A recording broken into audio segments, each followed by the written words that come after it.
Hi friends, இன்றைக்கி நம்ம பார்க்க போகிறது ராகி இடியாப்பம் எப்படி பண்ணுறதுன்னு பார்க்கலாம். 2 டம்ளர் தண்ணி விட்டுக்குங்க, கொஞ்சமாக சால்ட்டு இதை போட்டுட்டு 1 டீஸ்பூன் நெய் விட்டுக்குங்க.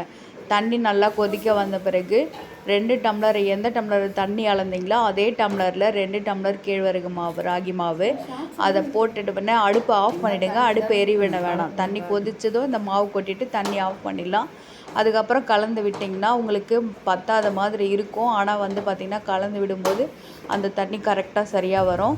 2 டம்ளர் மாவுக்கு 2 டம்ளர் தண்ணியே போதுமாக இருக்கும். கையில் கொஞ்சமாக நெய் தடவிட்டு கொஞ்சம் சூடு ஆறின பிறகு கை பொறுக்கிற சூடு இருக்கும்போது இந்த மாதிரி நல்லா பிசைஞ்சு விட்டுக்குங்க. நல்லா அழுத்தி பிசைஞ்சிட்டு சப்பாத்தி மாவு மாதிரி பிசைஞ்சிருங்க. பாருங்கள், இப்போ தண்ணி கரெக்டாக வந்துடும் அதுக்கே. அதனால் நீங்கள் தண்ணி பத்தலைன்னு யோசிக்காமல் நல்லா இந்த மாதிரி பிசைஞ்சிருங்க.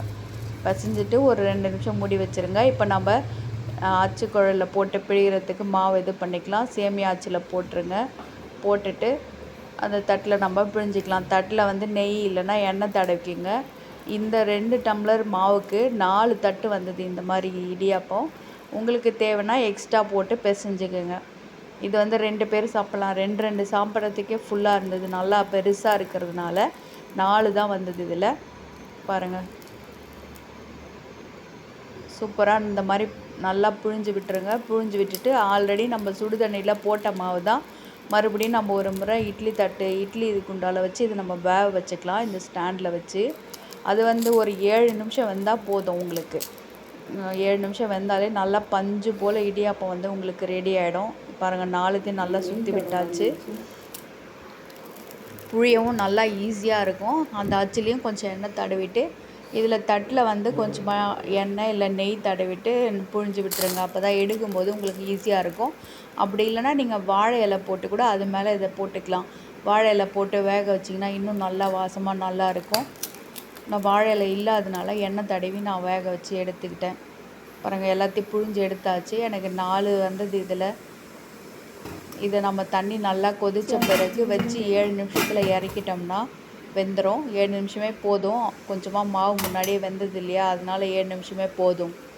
பாருங்கள், இறக்கிட்டு நம்ம தட்டில் எடுத்து வச்சுக்கலாம். இதுக்கு தேங்காய் பால், நாட்டு சக்கரை போட்டு நான் வச்சுருக்கேன். நீங்கள் எதாவது குருமா வேணுனாலும் நம்ம இதுக்கு செஞ்சுக்கலாம், இல்லை சட்னி கூட செஞ்சுக்கலாம். இதுக்கு கேழ்வரகு இடியாப்பம் நம்ம தேங்காய் பாலோடு சாப்பிட்றதுக்கு ரொம்ப நல்லா இருக்கும். குழந்தைங்களுக்கும் இதை கொடுங்க. இது கை கால் வலி, முட்டு வலி எதுவுமே வராது. நல்ல அயன் சத்து இருக்குது கேழ்வரகில். அதனால் குழந்தைங்களுக்கு கொடுத்தா ரொம்ப நல்லது. சின்ன வயசுலேருந்தே இந்த மாதிரி சிறுதானியத்தை அவங்களுக்கு பழகி விட்டோம்னா அவங்களும் விருப்பப்பட்டு சாப்பிடுவாங்க. இப்போ நம்ம எதுவுமே கொடுக்கலன்னா அதுக்கப்புறம் அவங்களுக்கு சாப்பிட கஷ்டமாக இருக்கும்.